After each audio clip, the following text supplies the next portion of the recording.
නමෝ තස්සේ භගවතෝ අරහතෝ සම්මා සම්බුද්දස්සේ නමෝ තස්සේ භගවතෝ අරහතෝ සම්මා සම්බුද්දස්සේ නමෝ තස්සේ භගවතෝ අරහතෝ සම්මා සම්බුද්දස්සේ යදා තුම්හි සාල්හා අත්නාව ජානීයාත ඉමේ ධම්මා කුසලා ඉමේ ධම්මා සාවජ්ජා ඉමේ ධම්මා විඤ්ඤෝ ගරහිතා ඉමේ ධම්මා සමන්තා සමාදින්නා අහිතාය දුක්ඛාය සංවත්තන්ති අතතුම් මේ සාල්ල පජහියාත ධර්මානුශාසනාවේ සදහැවර අනුග්‍රහක දායකත්වයේ දරන්නා වූ පවුලියයි ප්‍රමුඛ මෙම මොහොත අපට සවන් දීම සඳහා කාලය වෙන් කරගත්තා වූ සදහැවර පින්නතුනි අනුග්‍රහක බවතුන් කැනඩාවේ ඔටාවා ඉපදිංචි පිරිසක් යලිත් මාතෘකාව යමක් පිළිගැනීම හෝ ප්‍රතික්ෂේප කිරීම පිළිබඳව බුද්ධ දේශනාවල සඳහන් ඉගැන්වීම අංගුත්තර නිකායේ කාලාම සූත්‍රය ඇසුරෙන් සහ අනිකුත් බුද්ධ දේශනා ඇසුරින් පැහැදිලි කර දෙනවෙන් සදහැසිතින් වූ ගෞරවයෙන් ඉල්ලා සිටිමි. දින කීපයකට මත්තෙන් කාලාම සූත්‍රයම පැහැදිලි කළාම කාලාම සූත්‍රය ඇතුළෙන් හෝ වෙනත් කියලා තියෙන නිසා අපි කාලාම සූත්‍රය ළඟ තියෙන තවත් සූත්‍රයකට යමු. සමාජයේ කාලාම සූත්‍රය ගැන හිතන් ඉන්න හැටි වැරදි. ඔක්කොම හිතුවක්කාරකමක් විදිහට කරන්න කියලා කියනවා තමයි ඒක හිතන්නේ. බුදුහාමුදුරුවෝ කිව්වත් පිළිගන්න එපායි කියලා. නැහැ. ඒකේ තිබෙන්නේ යමක් අකුසල්ද අතහරින්න කියලා.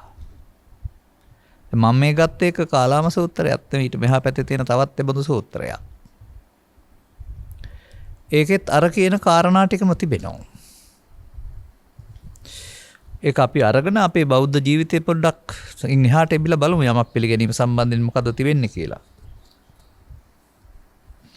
එවං මේසතන් ඒකන් සමයන් ආයස්පා නන්දකෝ සාවත්‍යං විරිත් බුබ්බාරාමේ මිගාර මාතුපාසාදේ අතකෝ සාල්හෝ මිගාරන්තා රෝහණව තේනුපසංකම කියලා පැහැදිලි කරලා තිබෙනවා එතන. නන්දක මහතෙරු සවැත්නුවර උරාරාමයේ වැඩ වාසය කරනවා. මිගාර නුවර මොනබුරු සාල්ල සිටු පෙකුණීය සිටු මොනබුරු රෝහණ සිටු කියන මේ දෙන්නා සාහල් සිටු සහ රෝහණ සිටු කියන දෙන්නා නන්දක තෙරුන් වහන්සේ වෙත පැමිණලා තිබෙනවා. පැමිණලා තමයි මේ අදහස ඉදිරිපත් කරන්නේ. දැන් අර වගේම එකක් මේක.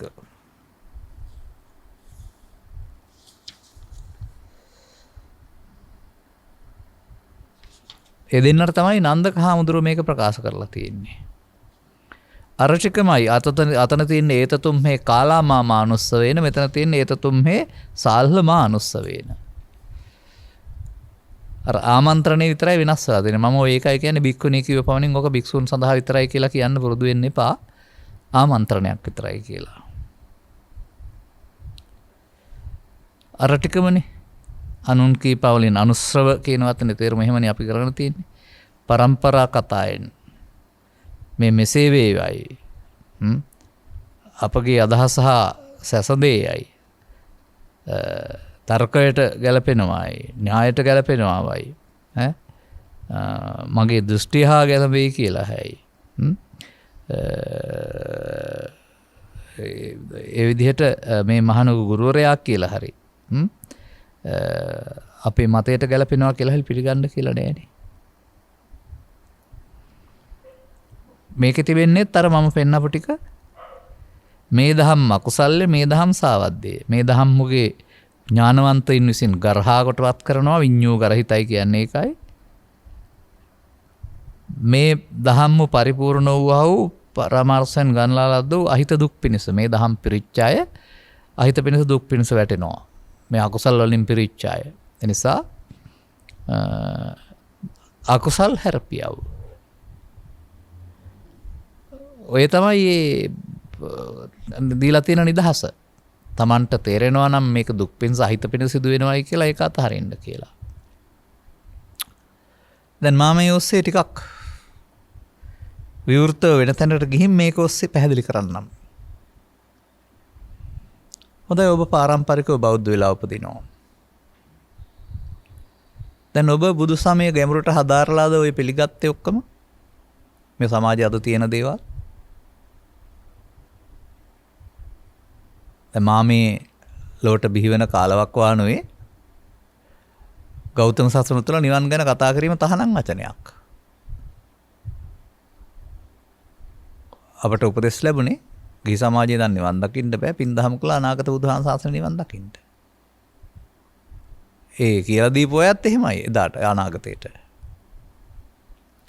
දැන් ඒකේ අනුන් කීපවුනේ නෙවෙයිද අපි පිළි අරන් තියෙන්නේ.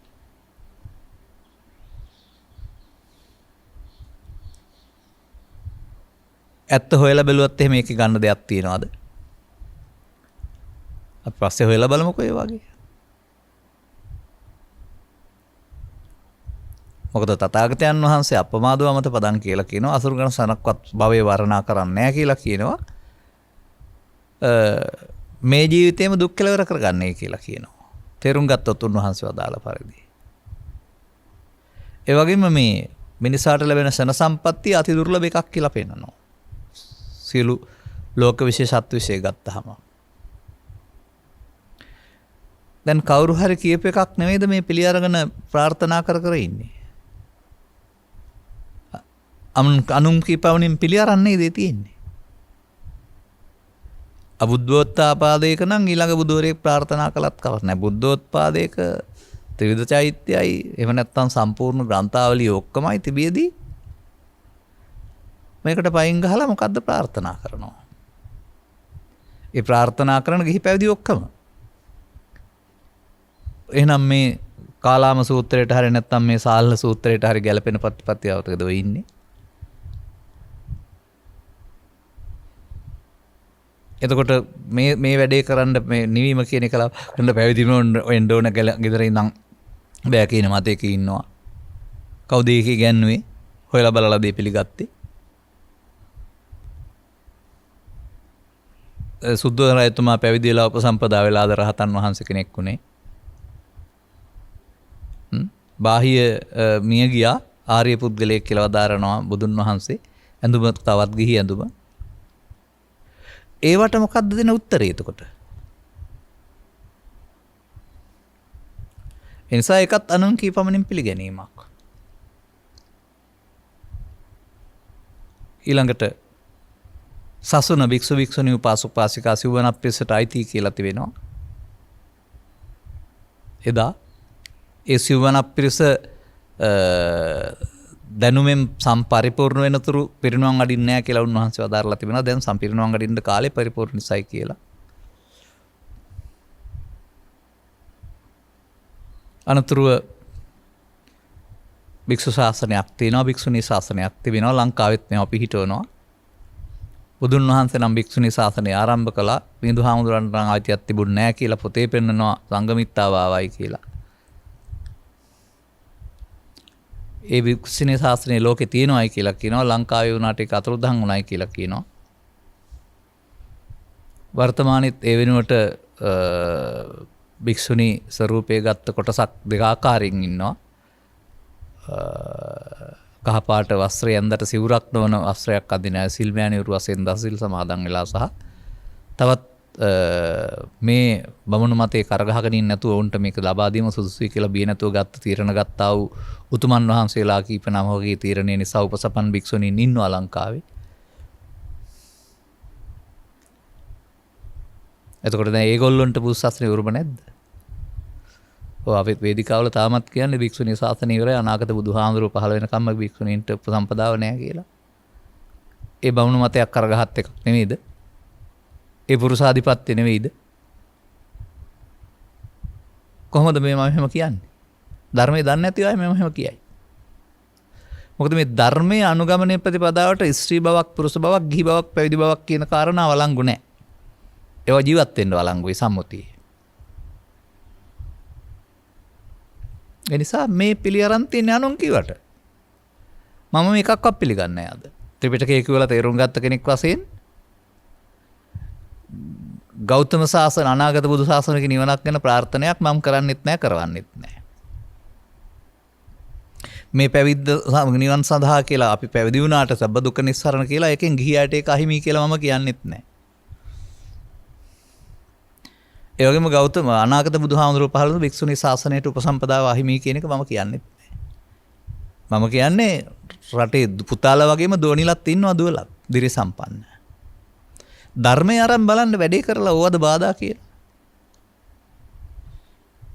ඒ සසුනේ පැවැත්මට මේ යොදාගත්ත යහපත් උපක්‍රමයක් තමයි උපසපන් බව කියලා කියන්නේ.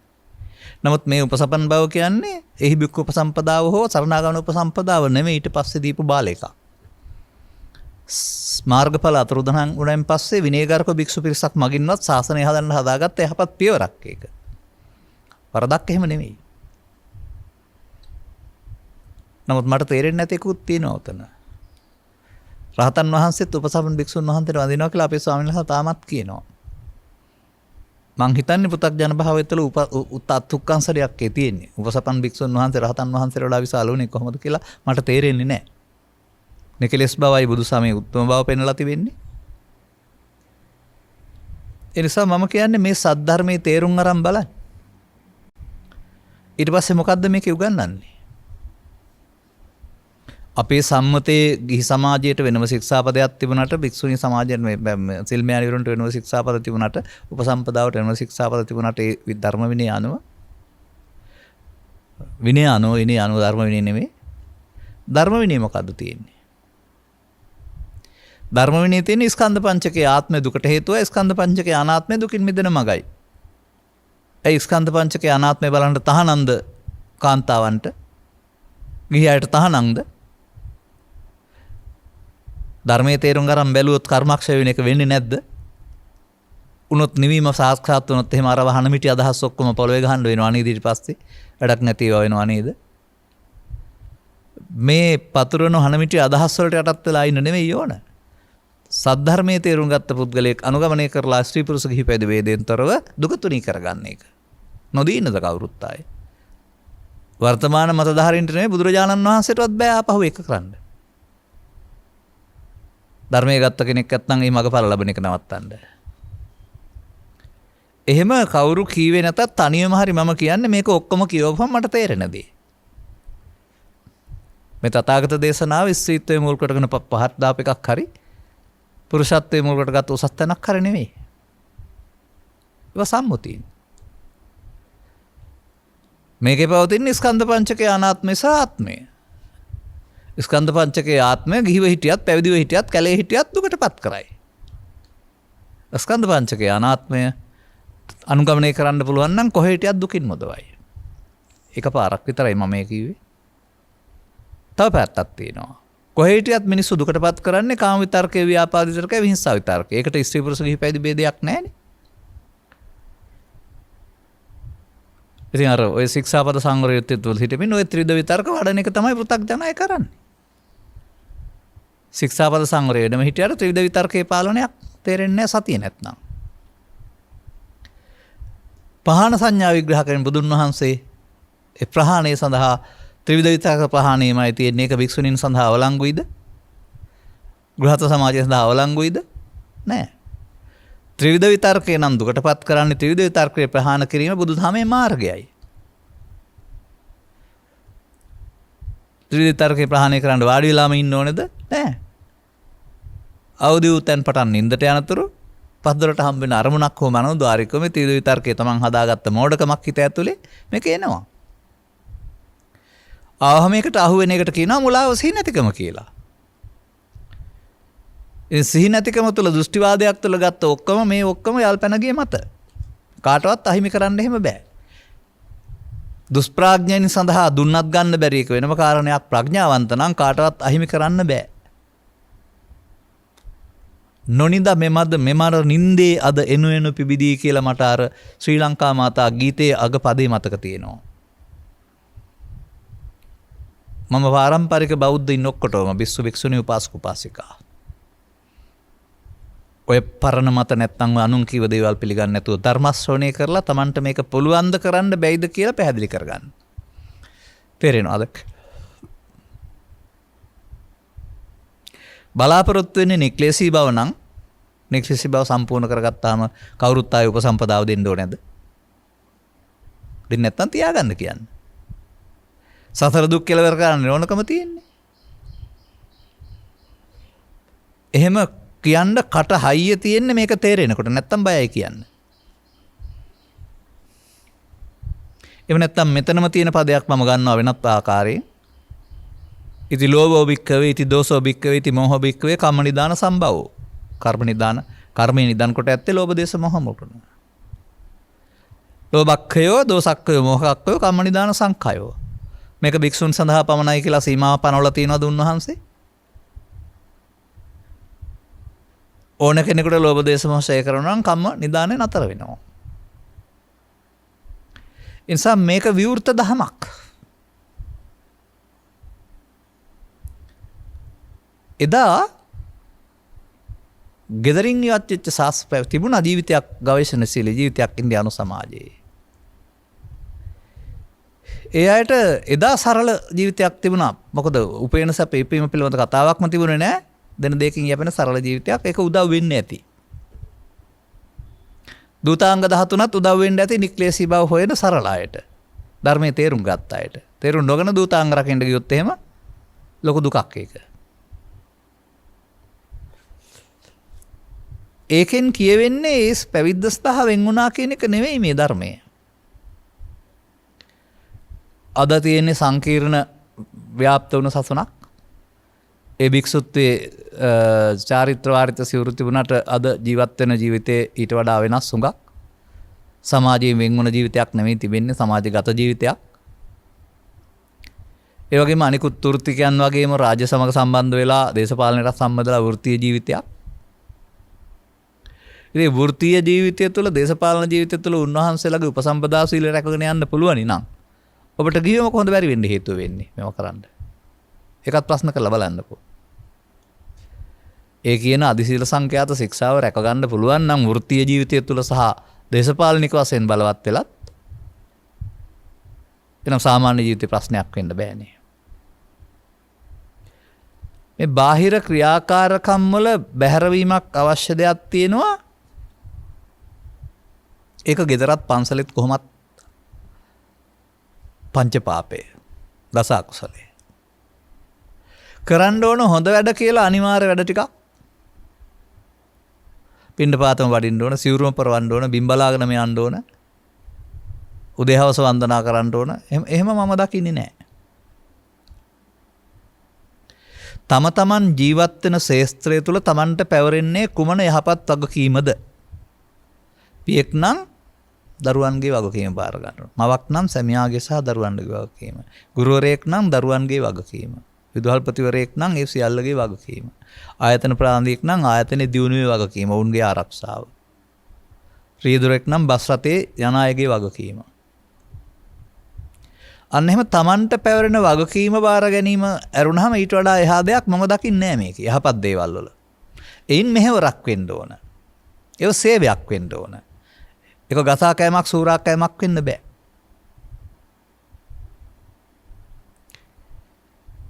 අනතුරුව මේකේ තියෙනවා වෙනත් දැක්මක්. අන්නේ දැක්මේ තියෙනවා පිරිහෙන හැටි සහ නොපිරිහෙන හැටි. අර කටයුතු කරන්න ගියාට පෘථග්ජන පුද්ගලෙක් නම් පෘථග්ජන පුද්ගලෙක් වශයෙන් ඔහු ඒ කටයුතුම ලෝභ දේශ මොහ එකතු කරන තැනට හදා ගන්නවා.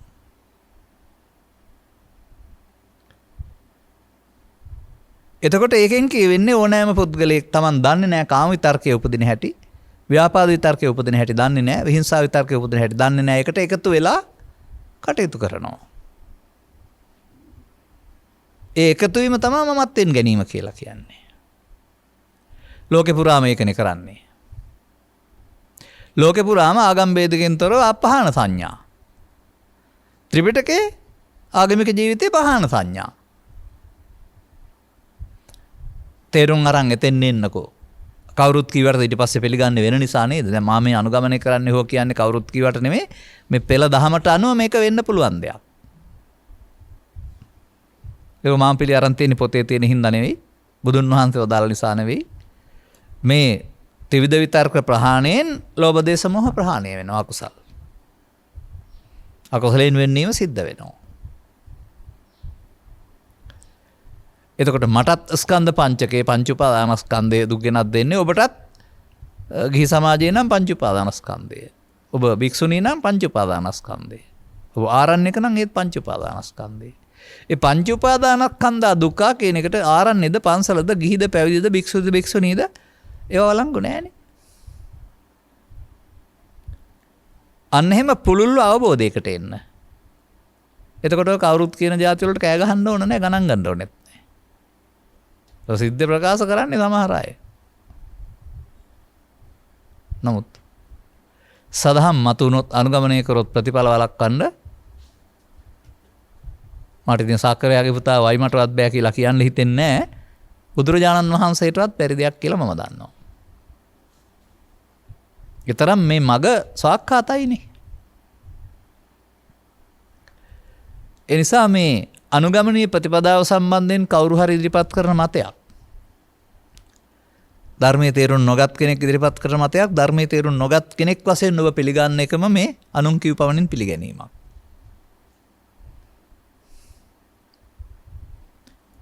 ඔය සමහරු තාමත් හිතන් ඉන්නවනේ ඔය මරණයෙන් එහා පැත්තේ තියෙන එකක් වෙ නිවන කියන්නේ. ජාතියක් ජරාවක් ව්‍යාධියක් ශෝකයක් මරණයක් නැති කිව්වම මේ ඔක්කොම මේ ජීවිතේ තියෙනවා නිවනට ගියාම ඒව නැහැ කියලා හිතන් ඉන්නේ.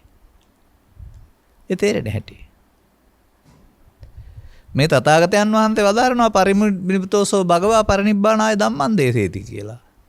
තමන් වහන්සේ 35 වෙනි වියේදී මේ නිවීමටපත් වෙලා නිවීමේ ඉඳගෙනයි මේ නිවෙන හැටි කියලා දෙන්නේ. ඒ ජීවිතය තුළ තියෙන්න ඕන දෙයක් නේ නිවීම කියන්නේ. නිවුනහමනේ මැරෙන්නේ නැත්තේ. ඒකනේ මරණයක් නැති කියලා කියන්නේ. අපි හිතන් ඉන්නේ ශරීරයක් තියෙනවා මරණයටපත් වෙනවා ඊට එහා පැත්තේ නිවනට ගියාම ආයෙ උපදින්න නැති හින්දා මැරෙන්නේ නැහැ කියලා. ඉඳ පටු දැක්මල ඉන්නේ නැතුව තව ටිකක් ඉස්සරහට එන්න. මේ ඔක්කොම දන්වැල් බාධක කඩාන යන්න ඕන. S10 අපි සාමාන්‍යයෙන් මේ ගමන ආවේ අනුග්‍රහයතුව නෙවෙයි. නොයෙකුත් බාධා මැද්දේ. හැබැයි අපි ගණන් ගත්තේ නෑ එකක්වත්. අන්න ඒ වගේ ලබාගත් ජීවිතය හරියට වටිනවා මනුස්ස ජීවිතය. මොකද දෙවියන්ට සහ ප්‍රේතයින්ට කරන්න බැරි දෙයක් ඔබට ලැබිලා තියෙනවා මේ දෙපැත්ත සමතුලිත කරන්න පුළුවන් ක්ෂණ සම්පත්තිය. මේ යුගයේ මේ ත්‍රිපිටකයේ තියෙන ආ ධර්ම කරුණ අපි තෙර පරපුර පරිස්සම් කළ නිසා සහ පරම්පරා ගණනාවක් තිස්සේ වුන් ප්‍රඥාව දියුණු කරමින් ඉන්න නිසා සියවස් 3ක් විතර තිස්සේ. අසරණ සරණ පිණ්ඩපාතික සරණංකර නාහිමියන්ගෙන් පටන් ගත්ත සාසනික ප්‍රබෝධය ඉවර නෑ තව. ඒක පු탁ජන භාවය තුළ ශික්ෂාපද සංවරයෙන් ඊට පස්සේ ආර්ය භාවයටපත් වෙලා ඊටු එහාටත් යයි. අනුගමනය කරනවා නම්. වැරදි පාරක් අනුගමනය කරලා බෑ. එතකොට හම්බ වෙන්නේ පුණ්‍ය විපාක විතරයි. නිකලස් බවටපත් වෙන්න බෑ. ඒකට හේතුව මේ විග්‍රහයේදී වැරදි ආකාරයෙන් තේරුම් ගැනීම ඇරුණාම බුදුන් වහන්සේ වදාළ එක වරද්දන නෙවෙයි. අන්න ඔබට මේක තේරුම් ගන්න ලැබෙනවා නම් අනතුරුව ඔබ අනුගාමිකයෙක් කියලා කියන්නේ මල් අරන් තෙල් අරන් බෝධියට යනවා පන්සලට යනවා කියන එක කියලා විතරක් හිතන්න එපා. පොය දවසට කරන වැඩක්. ඔය අනිත් ආගමිකොත් ඒ දවස් වලට කරන්නේ. අනුගාමිකයෙක් කියන්නේ අනුගමනය කරනවා. අනුගාමිකෝ අනාගත බුදුහාඳුරන්ගේ ශාසනය නිවන් දකින්න ප්‍රාර්ථනා කරන්න බෑ. අනුගාමිකෝ මේ ජීවිතේ නිවන් බලාපොරොත්තු වෙන. ඒක අනුගමනය කිරීම කියන්නේ. අර අනාගත බුදු සසුනේ ප්‍රාර්ථනා කරන අනුගාමිකයෙක් නෙවෙයි. එතකොට ඔබට අනුගාමිකයෙක් වෙන්න මේ ධර්ම ශ්‍රවණය ඔබ තුල ඇති වෙන කරුණ අවබෝධය අනුගමනීය ප්‍රතිපදාවකට ඔබපත් කරනවා. එතකොට ඔබ ඒක පිළිගන්නේ මේ පොතේ තියෙන කරුණු 10න් හරි මම කියන නිසා හරි නෙමෙයි අනුගමනය කරනකොට ඔබට මේ ප්‍රතිඵල ලැබෙනකොට.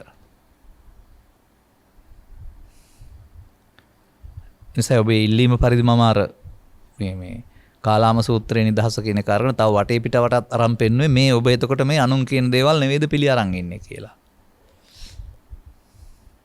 නමුත් යථාර්ථය හැමෙදී අදහස් වැදගත් නැහැ. යථාර්ථවාදීව අනුගමනීය ප්‍රතිපදාවක් තුළ මේක යම්කිසි බුදුන් වහන්සේ පෙන්වා වදාළ වීරයක් උපක්‍රමික බවක් තියෙනවා. ඒ සතිපත් වීම කියන වචනට අදාළ වීරිය උපක්‍රමික බවට කවදාවත් ත්‍රිපිටකයේ කොතනක හරි මේක භික්ෂුන් සඳහා පමණයි කියලා හැම උන්වහන්සේ පනවලා නැහැ.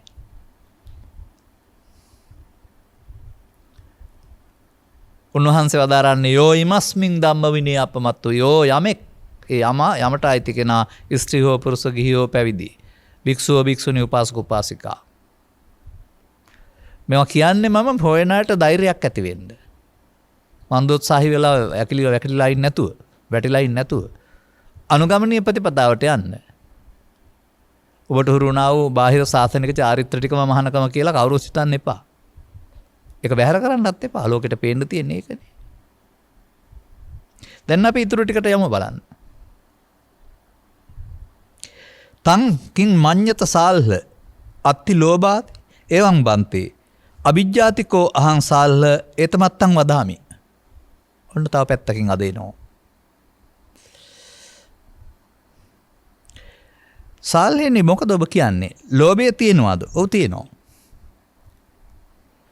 සාල්හෙන්නේ මම ඒකට අවිද්‍යාවයයි කියමි. අන්න. අවිද්‍යාව නෙමෙයි අවිජ්ජා.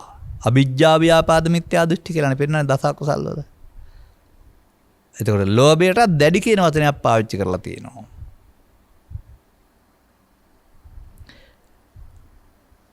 සාල්හිනි එයින් අන්ධ වූ අවිද්‍යා බහුල වූ යම් පුරුෂයෙක් හෝ ස්ත්‍රියක්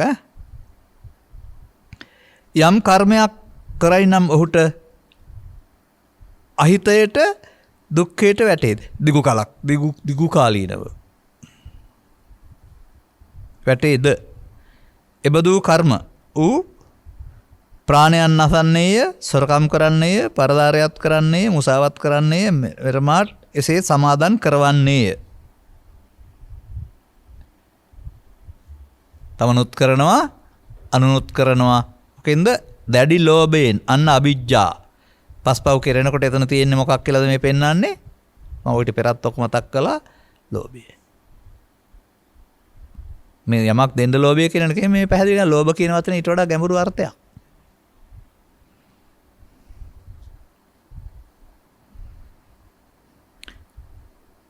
එතකොට ඒක දීර්ඝව පිණිස දුක් පිණිස වටිනවායි කියලා කතා කරනවා මේ කරන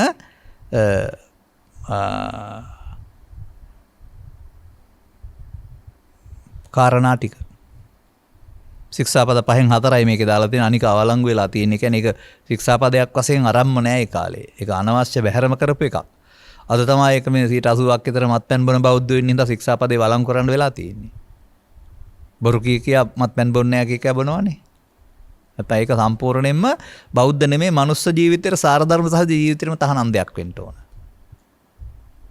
මොලේ අවුල් කරන්න පිස්සන් බවට පත් කරන මේ දේ ආය ඒකට නීති විරෝධී නීත්‍යානුකූල කියලා තියෙන්න බෑ. ඒක සම්පූර්ණයෙන් සමාජ විරෝධී, සදාචාර විරෝධී, මානව විරෝධී. මම කියවලා තියෙනවා ඔය ඉතිහාසය පිළිබඳ පැරණි ග්‍රන්ථ වගේක්.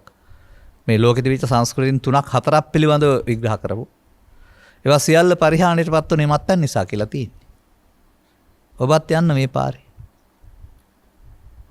බෞද්ධ කියා ඔළුව විකල් කරගන්න, මොලේ විකල් කරන බැරි පාරේ යන්න.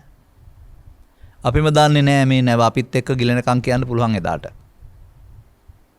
වෙන්න ඉස්සෙල්ලා අපි කියන්නේ. දැනටත් මම කියලා තියෙනවා මේ සමාජයේ ස්ත්‍රී පුරුෂ ස්වරූපෙන් ඉන්නා වූ මොලේ නැති ළමයි ඉන්නවා. මොලේ කියන්නේ මොලේ ඇති. නමුත් අනිත් ළමයින්ට වගේ ඉගෙන ගන්න, පාසල් යන්න, ඇඳුම් අඳින්න, කන්න බොන්න මොකුත් කරන්න බෑ. මනුස්ස රූපයක් විතරයි. බුද්ධිය ටිකක් වැඩිලා නැති. සාමාන්‍යයෙන් බලන්න පුළුවන් මූණ තොල් දෙක ටිකක් බරයි. ඇස් දෙක රවුම්, කටෙන් කෙල බේරෙනවා. ඉසකයවල පිළිවෙලක් නැහැ. හිතයක් උරු වගේ. ස්ත්‍රී පුරුෂ දෙපැත්තටම ඉන්නවා. අම්මලා තාත්තලා එහෙම නැහැ. හොඳයි. පරිේශනයක් නම් මම කළේ නැහැ. නමුත් මම උපකල්පනය කරනවා ඉස්සර ජීවිතේ මොලේ එපා කියපු අය තමයි දැන් මොලේ නැතුව ඇවිදින් ඉන්නේ. ඔය මත්පැන් බොන මිනිස්සු මට මොලේ එපා කියලා ඔය කියන්නේ. මොලෙන් වැඩ කරන්න බෑනේ, මොලේ නැතුව යනවනේ, සිහි කල්පනා නැතුව යනවනේ. මේක මිනිස්සු සම්පූර්ණයෙන් මේ සිහි කල්පනාවකින් මොලේකින් වැඩ කරන අය නෙන්නේ. එයා මොලේ නැතුව වැඩ කරන්න කැමති වෙනවා. පරිණාමයෙන් විසින් ඊළඟ ආත්මයට මොලේ නැති ජීවිතයක් ලබා දෙනවා.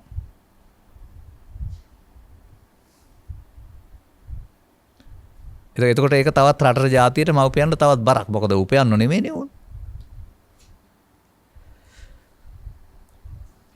සාල්හානි තංකින් මච්ච සාල්හ අති දෝසෝති එවම් බම්පේ. අනිත් ඊළඟ කාරණාව. ද්වේෂය ඇද්ද? ඔය තියෙනවා.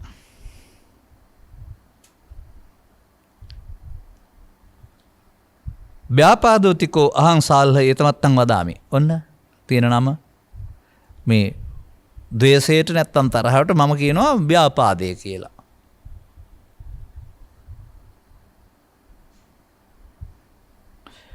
සාල්හෙනි දුෂ්ට වූයේ ව්‍යාපාදයට පස්සිතින් යම් පුද්ගලයෙක් යම් කර්මයක් කරයි නම් දිගු කලක් ඔහුට අහිත වෙනස වැටෙන්නම් එබඳු ක්‍රම කරන්නේද? ආයෙත් අර පස්පව්වලට මෙහා 4 කරවන්නේද? දුක් පිණිස වටිනවද? එහි ස්වාමීනි වහන්සේ එසේය එවම් බන්තේ. අර බලන්න මේ ලෝභ දේශ මොහ තුනට නැත්නම් අවිජ්ජා ව්‍යාපාද මිත්‍යා දෘෂ්ටි තුනටම පෙන්වන්නේ අර පස්පවුලින් 4ක් කරන්න මුල් වෙනවායි කියලා. සල්හෙනි කිමයි හඟීද? මෝහයක් ඇද්ද? වහන්සේ එසේය. සල්හෙනි මම අවිද්‍යාවයයි ඒට කියමේ. ඔන්න දැඩි ලෝභය අවිජ්ජා, දෝෂය ව්‍යාපාද, මෝහය අවිද්‍යා. අවිජ්ජා අවිද්‍යා. අරක අවිජ්ජා මේක අවිද්‍යා. මුලාව. එතකොට මේ මුලාවෙන් යම් කිසි පුද්ගලයෙක් මේවා කරන්නේ නම්, සමාදාන කරන්නේ නම්, කරවන්නේ නම් දුක් පිණිස. දැන් ඉතින් මත්පැන් පෙරන්නේ, බොන්නේ, විකුණන්නේ, බෙදා හරින්නේ ඔක්කොම හිත පිණිසද සමාජයේ? තමන්ට සානොන්ට?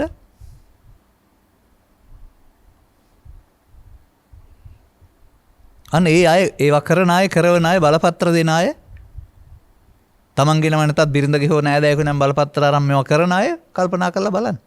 මේ රට හදන්නද හදන්නේ කියලා.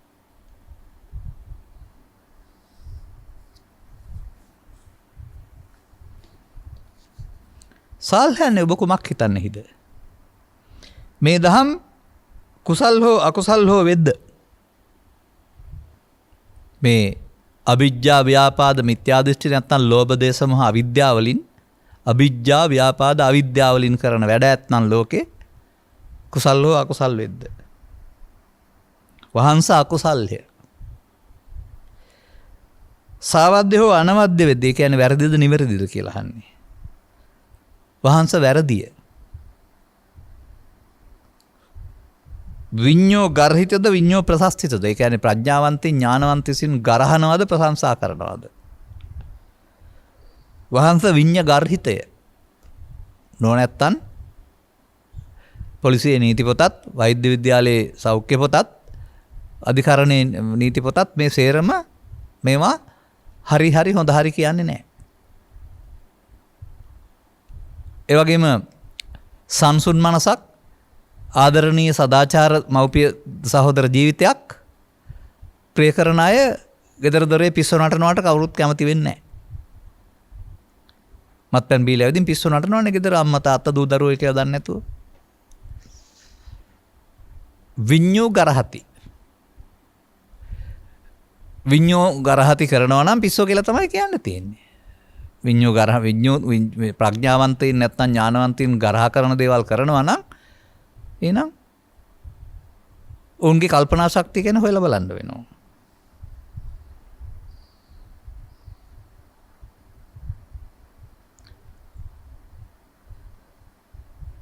සමාදන් කරන හෝ කරවන සමාදන් වෙන හෝ ඌාහු අති අහිතයට දුක්ඛයට වැටෙත් නොහොත් නොවැටෙද්ද මෙහිලා කෙසේ අදහස් වේද සාල්ලගෙන් අහන්නේ වහන්ස පරිපූර්ණ වූාහු මොනවට ගන්නා ලද්දාහු අහිතයට දුක්ඛයට වැටේ මෙහිට අපේට මෙදෙහි අදහස් වෙයි අපිට මෙසේ අදහස් වෙයි ඔන්න බුදුන් වහන්සේ කරන්න එපා කියලා තියෙනවා ඔය කාලාම සූත්‍රය හරි ඊළඟට එහා පැත්තේ මේ සාල්ල සූත්‍රය හරි කරන්න එපා කියලා තියෙන්නේ මොනවද බලන්න. යමක් පිළිගැනීම කියන වචනේ ඔබ අහන්නේ.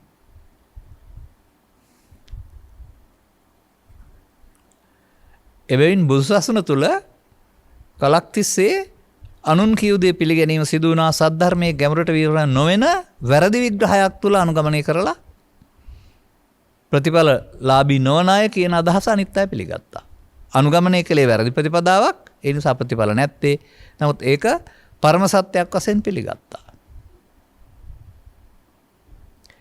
එය සම්බුදු සසුනක දොර වසා දැමීමට මගඵල දොර වසා දැමීමට ගෞතම සසුන නාමික සසුනකට සීමාවකට මගඵල නැති හීන සසුනක් බවට පත් කිරීමට හේතු වුණා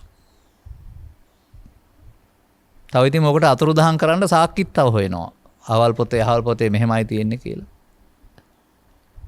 අතුරුදහන් වෙන හැටි කතාවකුත් හදලා තියෙනවා. රුවන්වැලි සෑයට ධාතු එකතු වෙලා පිළිමයක් හැදිලා මොන ලෝකෙත් දන්නේ නැහැ ඉන්නේ මේගොල්ලෝ. මට කියන්න තියෙන ඒ කතාව ඇත්ත නම් මම ඊට විරුද්ධව සටන් කරනවා. අතුරුදහන් කිරීමට විරුද්ධව 5000ක් වෙනකොට ලක්ෂ 5ක් තියන්න. ඒ ගොඩනැගිලි හඳ හරි රාජ්‍ය අනුග්‍රහය ලැබලා නෙමෙයි. අනුගමනීය ප්‍රතිපදාවක් ඇති මිනිස්සු තුළනේ සසුන රැකෙන්නේ සසුන කියන්නේ මේ ලබපාස සියලු පව නොකිරීමනේ ගොඩනැගිලි නෙවෙයිනේ අනුගමනය කළොත් ප්‍රතිඵල තියෙනවා ප්‍රතිඵල තිබුණොත් ඊළඟ පරම්පරාවක් හැදෙනවා මේ පරපුර ගෙනියන්නේ එහෙමයි සසුන පරපුර බුදුන් වහන්සේ අවබෝධ කරන ශිෂ්‍ය පරපුරක් හැදුවා අපි හිතමුකෝ නැති වෙලා ගියයි කියලා නමුත් නැති වෙලා ගියා කියන එකේ තේරුම ආයම් බලන අතුරුදහන් කියන එක නෙමෙයි විමුක්තායතන සූත්‍රය මම පැහැදිලි කළා කරුණු 5ක් යටතේදී. බණ අසා මෙනෙහි කිරීමෙන්. බණ කියන්න යාමෙන් මෙනෙහි කිරීමෙන්. සජ්ජායනා කොට අර්ථය මෙනෙහි කිරීමෙන්. අනුවිතර්කනේ අනුවිචාරණේ මනසානුපෙක්ඛණයෙන්. වැරදි කර්මස්ථානයක් කරන සමාධියක් වඩා මගල්පල බලාවත් නොවන විට ඒ පිළිබඳ හොයා බැලීමෙන්. ඔය ඕන එකක් තුලින් පාර පෑදෙනවා කියලා තියෙන්නේ.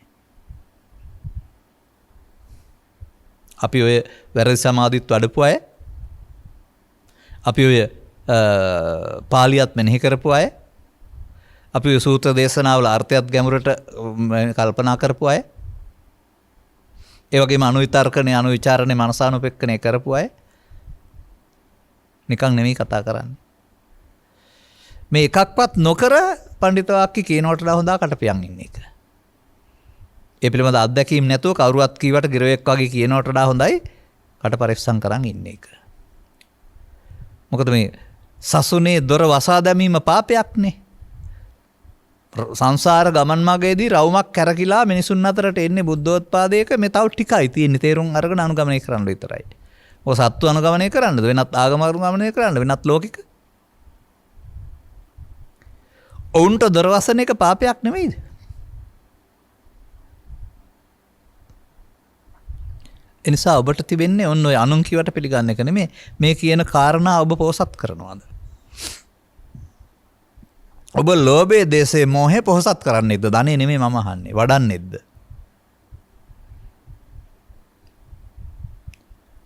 එහෙනම් අහිත පිණිස ආඩ පිණිස මම කටයුතු කරනු ලබන්නේ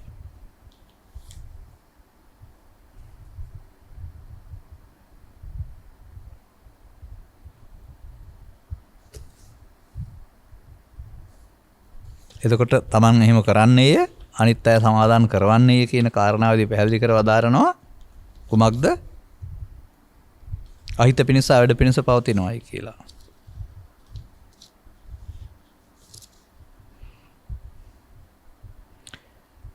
සල්හිනි ඔබ කුමක් හිතනවාද මේ දහම් හෝ කුසල් හෝ අකුසල් හෝ වෙද්ද වහන්ස ඊට පස්සේ අතන පෙන්වන ඊළඟ කාරණේ මට පිටුවක් පෙරුණ ගන්න බැරි වුණා ඊට පස්සේ අනිත් පැත්තට පෙන්නනවා. ඒක බලලා ඉන්න වෙනවා.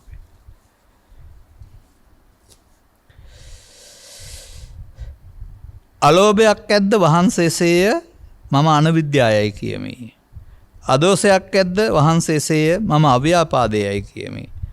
අමෝහයක් ඇද්ද වහන්සේසේය මම යට විද්‍යාවයි කියමි. සල්හේනි මූඩ නොවූ විද්‍යාවලත් යම් පුරුෂයෙක් යම් කර්මයක් කරා ඔහුට දිගු කාලීනව හිත පිණිස වැටේද නොවැටේද? සමාදාන් කරවන්නේ හිත පිණිස නොවේද හිත පිණිස වැටේද? සාමීනී හිත පිණිස වැටේ. අර අවිජ්ජා ව්‍යාපාද අවිද්‍යා අනවිජ්ජා අව්‍යාපාද විද්‍යා. බලන්න මේ සූත්‍රයේ තියෙන වචන ටික.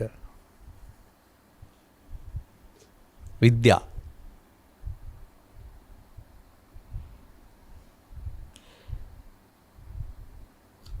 එතකොට දැන් ඒ තුනෙන් කරන දේවල් ගැන තමයි මේ අහන්නේ. කුසල් හෝ අකුසල් වෙද්ද වහන්ස කුසල්ය. සාවද්ද හෝ අනවද්ද වෙද්ද වහන්ස අනවද්දය. විඤ්ඤුන් ගරහිතද නැහැ. විඤ්ඤුන් ප්‍රශස්තය. සමාදන් කරන්නේ හෝ සමාදන් වන්නේ සුඛයට වැටෙද්ද දුකට වැටෙද්ද? සුඛයට වැටෙතිමිලා අපේ අදහසයි. දැන් ඔබට මොකද්ද කරන්න කියලා තියෙන්නේ මේකේ? අම්මට සලකන්න එපා, රස්සාවක් කරන්න එපා, දරුවන් බලා ගන්න එපා, සමාජ සේවය කරන්න එපා.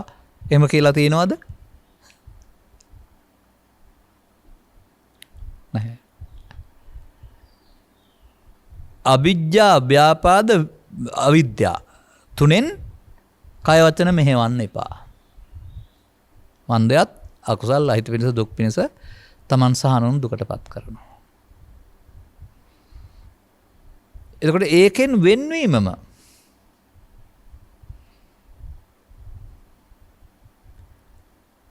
තමයි මේ පෙන්වලා තිබෙන්නේ. දැන් මේ කාටද කියන්නේ? හාමුදුරුවන්ටද මේ කියන්නේ? නෑ. මේ සිටුපුත්‍ර දෙන්නෙකුට කියන්නේ. ඒ සිටුපුත්‍ර දෙන්න අය කහලා සාදු කියලා ගෙදර ගියා කියලා තියෙන නැත්නම් අනුගමනය කරනවද කියලා පැහැලා තියෙන්නේ.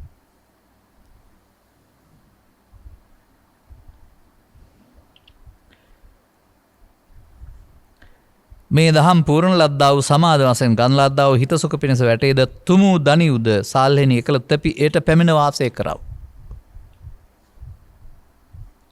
අර ඔබ මේකට පැමිණ වාසය කරන්න කියලා කියනවා. තව එහාට ඒක විස්තර තියෙනවා. අපි ඒ ටික ගන්න නැතුව අදාළ තැනට ගමු අපි. එතකොට මේ සිත පිරිසිදු කර ගැනීම හමුවේදී සිත කිලිටු වෙන පාරක් වශයෙන් පෙන්නනවා මේ අවිජ්ජා ව්‍යාපාද අවිද්‍යා කියන අදහස් තුنين යුක්තව කටයුතු කරන එක. අකුසල් වඩන්න. දැන් මේවා නොකරනවා කියන එකේ තේරුම ශික්ෂාපදයෙන් වෙන් වෙලා ඉන්නවා කියන එක නෙමෙයි. දැන් මේවා පුරුදු කරගත්ත සිතකින් ඔබ ඉන්නේ. දැන් මේ ආර්යයන් වහන්සේ මේ වචන කීවා වගේ මේකට වචන තුනක් යෙදුවා වගේ අපි මේකට ආයෙත් යදනවා තවත් වචනයක් වර්තමානයේ ඔබ තුල මේක ක්‍රියාත්මක වෙන්නේ ත්‍රිවිධ විතර්කයේ විදිහට. කාම විතර්කය, ව්‍යාපාද විතර්කය, විහිංසා විතර්කය. ඔබ මේ ලෝකයේ කොතන කොහේ ජීවත් වුණත් අධ්‍යාපනයේ පටන්ම තරඟකාරීත්වය තුළ මේක බලවත් කරගෙන එයින් මම හදාගත්ත කෙනෙක්. කය නෙවෙයි. ඔන්න මට පේන්නේ නැතුව යනවා නැත්තම් ඉන්නව හිටනවා පේන්නේ නැහැ. ඕවා තමයි අල්ලන්නේ නැත්තේ. ඒ කයට නෙවෙයි ඔබේ අර මතයට දෘෂ්ටියට. අර දුම්මල වර්මාට ගත්ත කපුවා මායම් වෙනවා වගේ ඔබ මේ ලෝභයෙන් ද්වේෂයෙන් මොහෙන් මව ඉදිරියේ පියා ඉදිරියේ දරුවෝ ඉදිරියේ ආයතන ඉදිරියේ මායම් වෙන්න ඉගෙනගෙන තියෙන්නේ.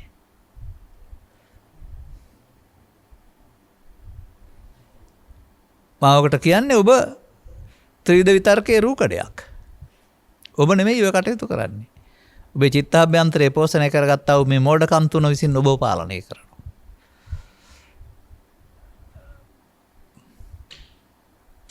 බුදුවරු ලෝකෙට ධර්ම දීලා තියෙන්නේ මෙන්න මේ ත්‍රිවිධ විතර්කයේ පාලනය කරගන්න. ඒ පාලනයට ඔබ යටත් වෙන්න නෙමෙයි. ඔබ ඒවා පාලනය කරගන්න. අන්න එතනදී බුදුන් වහන්සේ වදාරනවා මේ මෙතෙක් කල් කටයුතු කළේ ඔබ මේකට එකතු වෙමින් සිහි නැතිව. එකතු වෙමින් මඤ්ඤමාණයෙන්. දැන් තථාගතයන් වහන්සේගේ ප්‍රතිපදාව අන්න මේ පාරේ නෙමෙයි යන්න ඕන. ඒක තමයි බුදුන් වහන්සේගේ යෝජනාව සමාජයට. ඒක තේරුම් ගත්තේ නැතුව පාරම්පරික බෞද්ධලා වැඳුම් පිදුම් කරමින් බුද්ධ ආගම ආරක්ෂා කරපුවා පින් සිද්ධ වෙයි. පින් වලට විපාකක් තියෙයි. නමුත් භවගාමී. පටිසෝතගාමී නෙමෙයි අනුසෝතගාමී.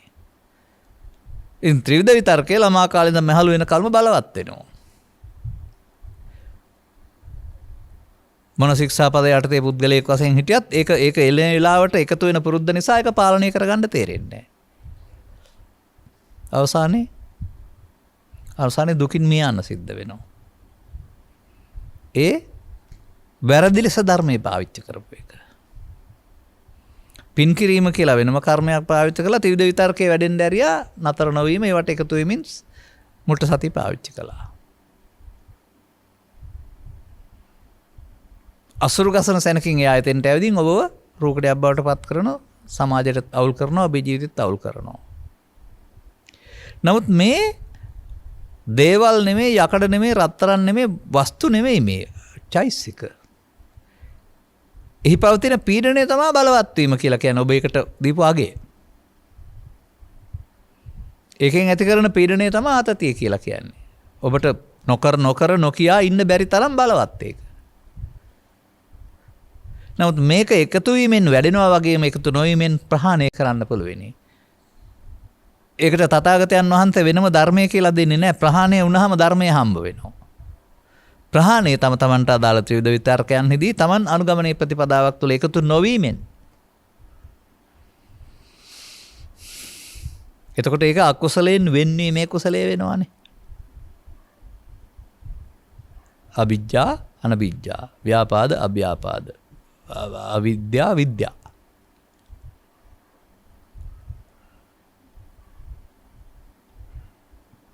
අන්න තථාගතයන් වහන්සේ යෝජනා කරන්නේ හැකිතාක් කල් ඇතුව ධර්ම ශ්‍රවණයකට එදිනදා ජීවිතයේදී මේ අනුගමනීය ප්‍රතිපදාවට ඇවිදින් මේ තුන් දෙනා එළියට ඇවිදින් රඟ දක්වන මේ රංගනයේ නොදී ඇතුළතින්ම මරා දාන්න.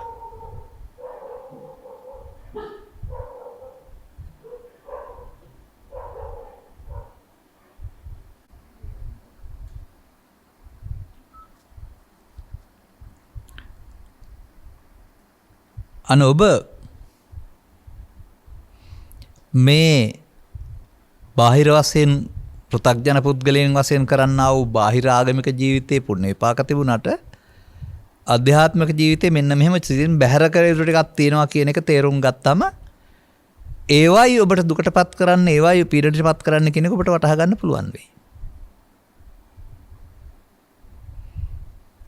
ඒ පිළිබඳව ජීවිතේ දුකයි කියනව ඇරුණාම මේ ත්‍රිවිධ විතර්ක බලවත් වීම දුක් ගෙනත් දෙනවා කියන එක පිළිබඳව ඔබට අවබෝධයක් නැහැ.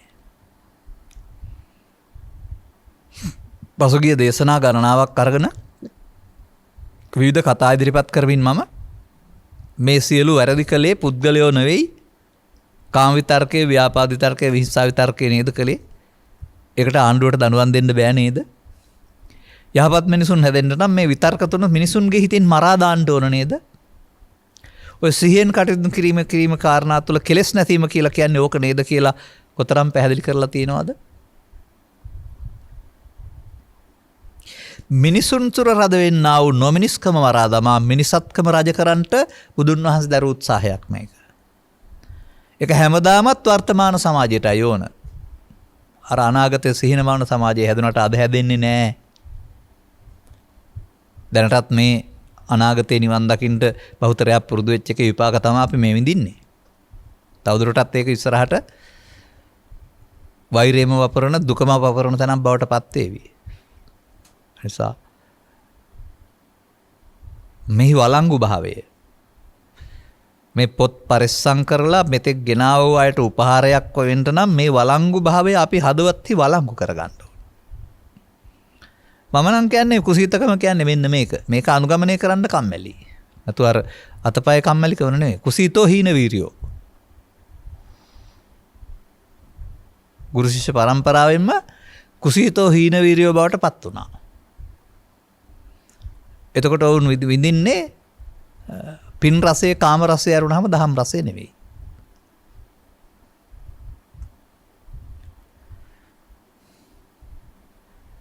එබැවින් ලංකාවේ හෝ ලෝකෙ කොහේ හිටියත් අර කියන කොට්ටාස 8ට අයිති ඔබ භික්ෂු භික්ෂුණී උපාසක උපාසිකා කාමභෝගී ස්ත්‍රී පුරුෂ බ්‍රහ්මචාරී ස්ත්‍රී පුරුෂ තවත් කුලක තියෙන්න පුළුවනි ලංකාවේ පුරා. ඔය ඉන්දියානු සමාජයෙන් 8 බෙදලා තිබුණේ. ඔය මොකක්වත් බුදු සමයට වැදගත් නැහැ. ජීවත් වෙන්න අවශ්‍ය පත්‍යපහසුකම් සපයා ගන්න ඕන. ඒක සාධාරණීය වෙන්න ඕන. ඒ කටයුතු වලදීම ත්‍රිද විතර්ක පැමිණෙමින් ජීවිතය අවුල් කරනු ලබනවා. ත්‍රිද විතර්ක තීරණය ගන්නා බවට තීරක බලවේග බවට පත් වුනහම මේ තීරක බලවේගයේ විනාශ කරන් පස්සේ තීරණය ගන්නේ මානසිකව සාධාරණයි. එතකොට එතන නැත්තේ මම අවිද්‍යාව නැමැති මම ව්‍යාපාද නැමැති මම අවිද්‍යාව නැමැති මම. ඒ තමයි මමත්වයේ මූණු තුන වෙස් මූණු තුන.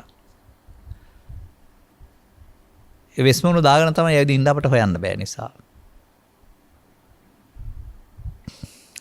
නිසා මා දකින්නේ නැහැ ආගමික ජීවිතයයි පෞද්ගලික ජීවිතය කියලා දෙකක් දකින්නේ නැහැ වෙනම.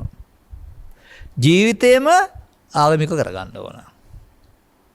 ඒ නිසා එකට වෙනම කලාවක් වෙලාවක් පොයේ දවසක් ඒවා සාමාන්‍යයෙන් ධර්මයේ යටපත් වන සමාජයේ අර දසවස්තුක සම්මාදිට්ඨියේ gederama අවිද්‍යාව ව්‍යාපාද මිත්‍යා දෘෂ්ටිකෙන් වැහිලා ඉන්න එක වළක්වන්න ටිකකට ශික්ෂාපද මගින් වෙන් කිරීමක්. ප්‍රහාණ සංඥා මගින් වෙන් කිරීමක් කරන්නේ නැහැ ඒකේ. නමුත් ප්‍රහාණය වර්ධනයට ඔබ අවස්ථාව යොදාගත්තා වගේම ප්‍රහාණයට ඒ අවස්ථාව යොදා ගන්නකොට ඔබ ආපහු යන්නේ ගන්නේ. මේකට ධර්මයක් කියලා වෙන මොකක් හරි තියෙනවා කියලා හිතන්න එපා. මේ හැම එකම පෙන්වන්නේ මේ උපක්‍රමශීලී බව. අනුගමනයේ ප්‍රතිපදාවක් පෙන්වන්නේ. එතකොට ඒ සතිමත් වීම සරණ කර ගැනීම තුළින් නික්ලේශී බවට පත් වෙනකොට ඔබට හමු වෙන දෙයට ධර්මයේ කියලා කියනවා. එතකොට ලෝකෙට මුණ දෙන්නේ ධර්මයේ සරණ කොටගෙන. එතකොට ධර්මයේ නැමැති දිවයිනේ වාසය කරන්නේ. එතකොට තේරෙවි මේ දිවයිනේ වාසය කරනකොට බාහිර ලෝකේ තියෙන බලපෑම් මොනවටවත් ඔබව කලම්බන්න කලබල කරන්න බැරි බව. හින්දා එකට කියනවා පුට්ටස්ස ලෝක ධම්මෙහි චිත්තං අස්ස නකම්පති අශෝකං විරජං කේමං කියලා. එබැවින් මම දකිනවා කමෙන් නගරයෙන් විදේශයට යනවා දරුවන්. සුඛ විහරණය සොයා, වැටුප්පල ඉහළ මට්ටම් සොයා, ගත්කම් වලට රැකියාව සොයා. ඒ සුඛ පහසුකම් ලැබෙන්න පුළුවනි. නමුත් ත්‍රිවිධ විතර්කයේ ලෝකේ කොහෙ බලවත් කළත් ඒකෙන් අත් වෙන්නා වූ පීඩනයේ ජීවිතාවසානයේ තරහා ගන්න බැරි වෙනවා. අවකට ඩිමෙන්සියා කියලා රෝගිකුත් හැදෙනවා වැඩිපුර ඔළුව පාවිච්චි කරාම මොලේ වයස යනකොට. එහෙනම් ජීවිතයේ අගට යනකොට මොන තත්ත්වයක් උට මොහොන දෙන්න සිද්ධ වුණත් ඒව දරා ගන්න පුළුවන් උපේක්ෂා සහගත හිත හදා ගන්න එක ඇරුණාම මේ තුන ෂේ කර ගන්න පාරක් ජීවිතය තුළ යොදා ගන්න එක ඇරුණා තුන් වයසේදී උපන් මිනිසාට සදහම් හනු වෙන මිනිසාට විකල්ප මාර්ගයක් මම දකින්නේ නැහැ. නිසා කාලාම සූත්‍රයේ පමණක් නොව මේ සූත්‍රයේ පමණක් නොව තවත් තියෙනවා හැම ආගමික නිදහස කියන එක කවුරු පටවන එකක් වෙන්න බෑ. Tamanට තේරුම් අරගෙන අනුගමනය කරන්න ඕන එකක්. ඔබ මේ මෙතෙක් කල මේ ගත කරලා තියෙන අනුන් පටවපු ආගමක් තුළ මේ ඉන්නේ. ඒගොල්ලෝ කියන විදිහට